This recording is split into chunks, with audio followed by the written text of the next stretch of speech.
कैसे एक हार और दीदी के सियासी साम्राज्य में हाहाकार मच चुका है। पश्चिम बंगाल की सियासत में इस वक्त जो सैलाब आया है उसने तृणमूल कांग्रेस के किले की बुनियादों को हिलाकर रख दिया है। कल तक जो नेता ममता बनर्जी के साए में रहकर खेला होबे का नारा बुलंद किया करते थे, आज वही दीदी का साथ छोड़कर किनारा ढूंढ रहे हैं। ऐसा लगता है कि हार के एक झटके ने पूरी पार्टी का कॉन्फिडेंस तार तार कर दिया है। आज एक और राज्यसभा सांसद ने ममता बनर्जी का साथ छोड़ दिया और तो और दीदी को सबसे बड़ा सेटबैक उनके अपने ही खासम खास सिपह सलार कल्याण बनर्जी की तरफ से मिलते हुए नजर आया है। तो देखिए, पार्टी में टूट का सिलसिला कुछ इस कदर शुरू हुआ है हार के बाद में कि ममता दीदी को भी ये लग रहा होगा कि जो वो खेला होबे किया करती थी, वो खेला असल में उनकी खुद की पार्टी में चल रहा था। बस एक हार और ममता दीदी की पार्टी में हाहाकार मच गया। कहा जाता है कि अपनों की पहचान बुरे वक्त में ही होती है, तो जिनके सहारे ममता दीदी पार्टी की बुलंदियों की बात किया करते थे, वहां पर एक हार ने दीदी को बता दिया कि वक्त में जब आपका दुख का वक्त शुरू होता है या जब आपकी हार होती है तो आपके अपनों और गैरों की पहचान होती है।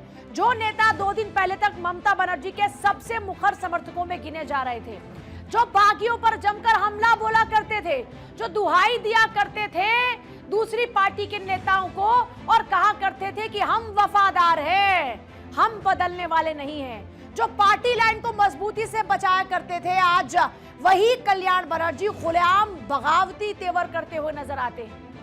अब हालात ऐसे बन चुके हैं कि उन्होंने एक तरह से ममता बनर्जी के सामने अल्टीमेटम रख दिया है, या तो मुझे चुन लो या तो अपने भतीजे को चुन लो। मेरा साथ मामाटी मानुष है, माँ मेरा पार्टी है, मेरा साथ पार्टी है, मेरा साथ वर्कर है, मेरा साथ पश्चिम बंगला का पब्लिक है। आप गइए अच्छे से। हम भी सुबह डायरेक्ट को बोल दिया, दीदी को बोल दो, अभिषेक बनर्जी है, दीदी चूज कर लीजिए, क्योंकि अभिषेक बनर्जी के लिए पार्टी में बहुत कुछ हो गया। अभी दीदी अभिषेक बनर्जी लेके चलेगा नहीं, मेरा माफी वर्कर के लेके चलेगा, यही मेरा देखना है। कल्याण बनर्जी के इस रुख से ममता बनर्जी को सेटबैक लगना तय है, क्योंकि ममता बनर्जी ने जिन कल्याण बनर्जी को चीफ विप बनाने के लिए 40 साल पुरानी सहयोगी काकोली घोष को पद से हटा दिया, अब वही कल्याण बनर्जी बगावत का झंडा बुलंद करते नजर आ रहे हैं। कल्याण बनर्जी ने टीएमसी प्रमुख ममता बनर्जी को यह अल्टीमेटम दे दिया कि या तो वो अभिषेक को चुने और या फिर मेरे जैसे वफादारों को। अब सवाल यह है कि आखिर कल्याण बनर्जी नाराज क्यों हुए, आइए इसके बारे में आपको बताते हैं। तो आधी रात को एक कॉल, और इस कॉल के बाद में हम ये देखते हैं सिचुएशन कि चीजें बदलती हुई नजर आती हैं। अभिषेक बनर्जी के वकील है कल्याण बनर्जी, आधी रात को एक कॉल और जिसका हम जिक्र कर रहे थे, अभिषेक से जुड़े फर्जी हस्ताक्षर, तलाशी और सम्मन का ये पूरा मामला संभाल रहे हैं।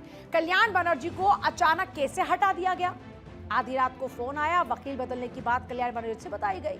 अब इसी से खफा हो गए कल्याण बनर्जी और ममता बनर्जी को अल्टीमेटम दे दिया है।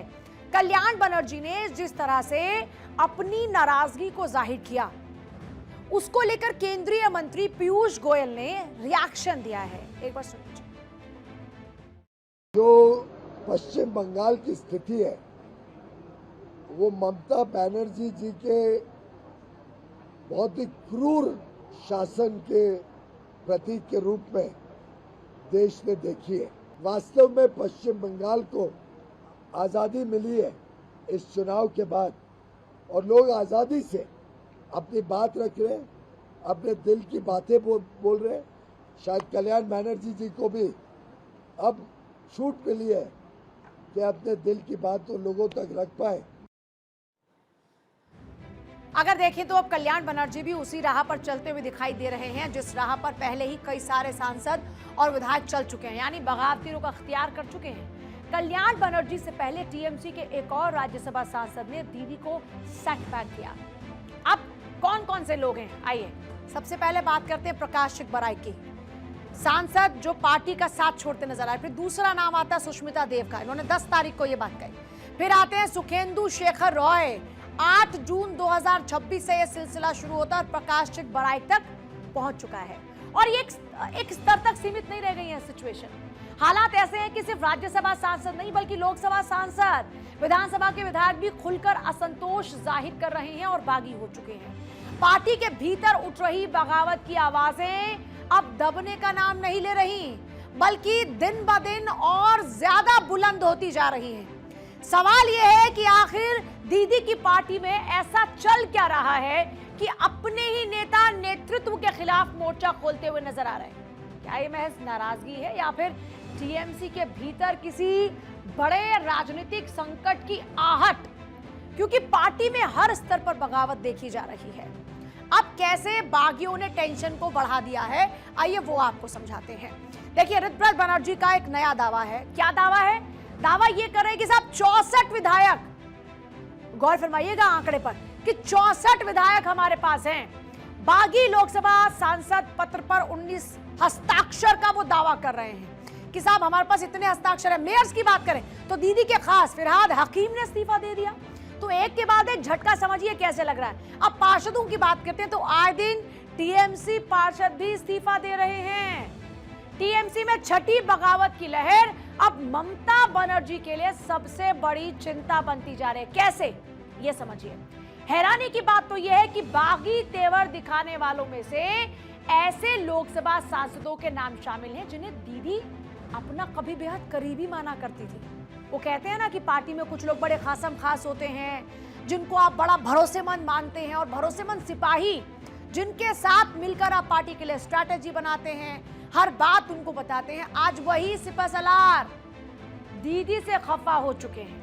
अब तस्वीर बदलती नजर आ रही है। जो नेता कल तक ममता बनर्जी की ताकत थे, आज वो कमजोरी हो चुके हैं और दूसरे राजनीतिक ठिकाने तलाश रहे हैं। राजनीतिक गलियारे में तो चर्चा इस बात की है कि ये नेता डूबते जहाज को छोड़ किसी दूसरे जहाज की सवारी करने की तैयारी में। अब सांसद, वो सांसद जिसे महिला ब्रिगेड कहा जाता था, तो सबसे पहले किसका नाम आता है? ये वही सयानी घोष हैं जो दावे ठोका करती थी कि जो हो जाए, हालात चाहे जो भी हो, दीदी का साथ नहीं छोड़ूंगी। होंगे कुछ लोग। अब प्रतिमा मंडल जो कि जयनगर से सांसद है, ये दीदी की महिला ब्रिगेड है। महिला ब्रिगेड ही दीदी से अपना नाता तोड़ रही है। फिर है माला रॉय जो कि कोलकाता दक्षिण से सांसद है। एक और नाम आता है मिताली बाग का, ये आराम बाग से सांसद हैं।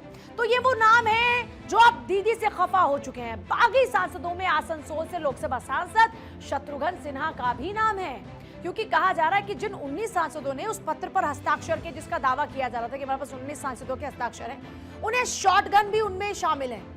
आज उनकी एक्टिविटी ने कई तरह के सवाल खड़े किए। हमेशा खरी खरी कहने के लिए चर्चा में रहने वाले Shatrughan Sinha social media X पर पीएम मोदी के पक्ष में पोस्ट करते हैं। वहां वो तारीफ कर रहे हैं प्रधानमंत्री मोदी की, और क्या लिखते हैं? वो लिखते हैं कि सच्ची खेल भावना के साथ मैं, हमारे मित्र और समाज और राष्ट्र के जो मार्गदर्शक हैं, समाज और राष्ट्र के जो मार्गदर्शक हैं माननीय प्रधानमंत्री नरेंद्र मोदी को उनके 12 साल के कार्यकाल पर बधाई देता हूं।